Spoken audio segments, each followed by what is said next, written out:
Hi friends, I'm Amanda with Good Karma Birding. Um, it's been a while since we've done a video. Life has been absolutely crazy, but we're back now. And today we're at Rankin Bottoms in Newport, Tennessee.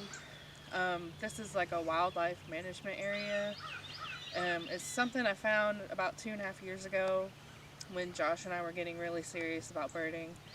It was we were making plans for my birthday weekend. I was born in the springtime, so that's a big time for birding because all the birds are migrating here and there. And this place, I read online, it was um, a hotspot really for migrating birds. It's a kind of like a pit stop for them. They come and stay here for a little bit, and then they go on their way. So I was like, we gotta go. We gotta go here. And he's like, okay, yeah, we'll go. And we're driving, and we get here, and it's in the middle of nowhere. And he was like, are you taking me out here so you can kill me? I was like, no, I promise. But it really is like the middle of nowhere. If you ever are in the area and want to come here, be sure to have enough gas to get in and out. Because it's kind of a long road in here, and you have to drive through some neighborhoods in the middle of nowhere. Um, and make sure you have snacks, drinks, all your essentials, maybe some things if you need to use the bathroom. There are no bathrooms, so if that's something you might need to do, have some supplies. So when we get here, this is actually the first place we've ever seen a bald eagle, so that was really cool. It's very memorable. Um, and we're here today. It's not springtime. Obviously, I have a hat on. It's fall. So we're getting ready for the fall migration. It's kind of in process right now. This is a big hot spot for fall migration. And during the fall, we usually don't have as much time to bird, so we're trying to make some more time. And that's what we're doing here today. There's been a snowy egret reported here several times by several different people, and we've been here several times trying to see it, and we have not seen it yet, and I don't know if we'll see it today, but we're here to try. This is also a good place, like if you're not in good shape for walking a lot, this is a place where you can kind of stay in the car. If you have a really good camera lens, or if you have an awesome pair of binoculars, you can kind of stay in the car. You don't have to do a lot of walking. But it's also a place if you want to walk, you can. This is also a hot spot for fishermen and women as well. Right now, no one's here because it's really early in the morning. But this is an awesome place if you just like wildlife and secluded wildlife areas. This is good, even if you're not really a birder. Yeah, so as Amanda said the first time she brought me here, you can see you're driving on this gravel road, and then you go through these bumpy situations, and then it was funny because this was nothing like anything we've birded at. This is one of our favorite spots now, but first time we came here, it was hilarious. But we were driving through there, and I looked over at her, and I was like, are you taking me out here to murder me, or what's going on here?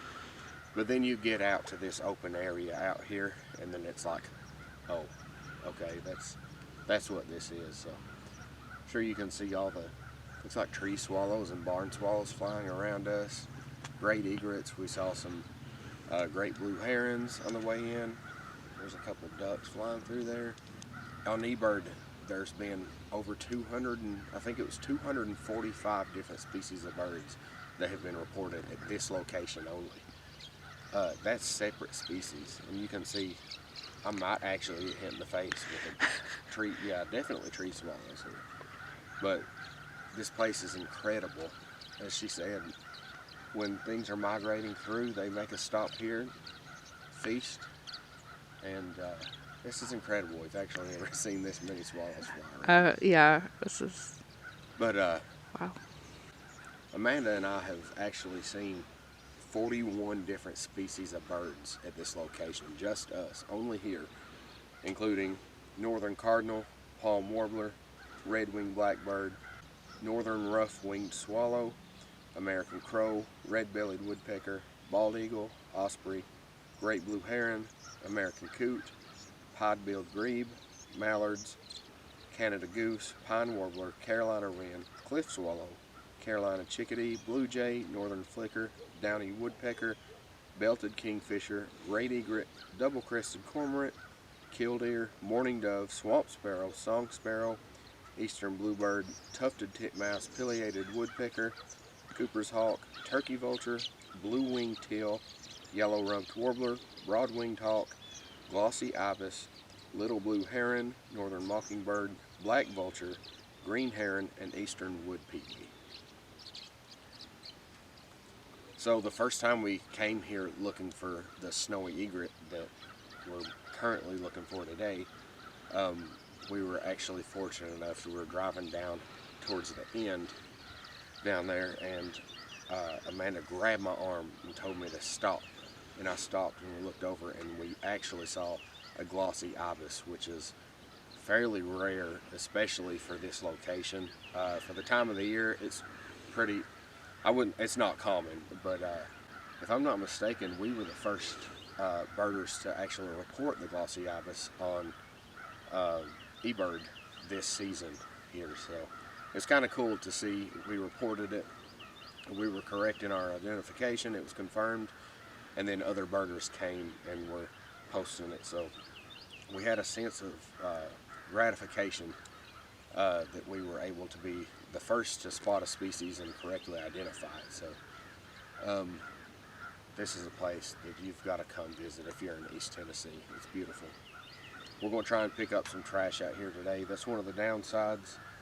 A lot of fishermen out here. I'm not saying they intentionally litter, but you know, you bring your lunchbox out, you drop your bag, it flies away, your chip bag or your sandwich bag, bottles and stuff. A lot of stuff left here, so we're going to try and clean up a little bit here as we do most of the bird places we go, and hopefully we find that snowy egret today. Wish us luck.